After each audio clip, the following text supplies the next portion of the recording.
בוקר טוב, מה קורה חברים? יצאנו לרכיבת בוקר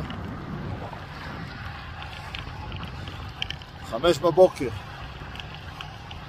מתאמנים לקראת האיירונמן בקרוב.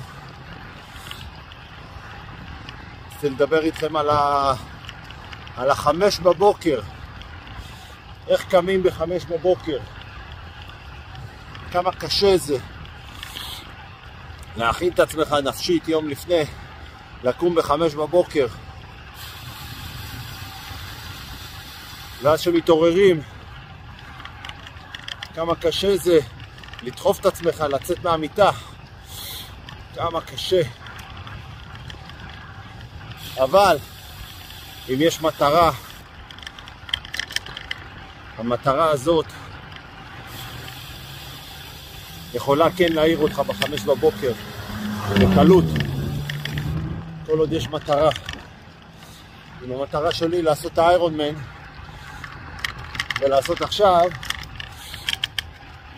140 קילומטר, והמטרה שלי בסופו של היום לעבור את קו הסיום ולעשות עוד איירונמן, אז לקום ב5 בבוקר פתאום נהיה דבר מאוד קליל.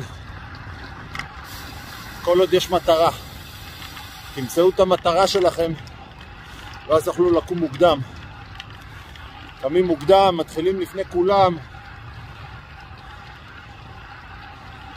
ועד שכולם מתעוררים אתם כבר סיימתם הכל, יכולים ללכת לדבר הבא, מקדמים דברים. יאללה חברים, שיהיה אחלה יום, תראות.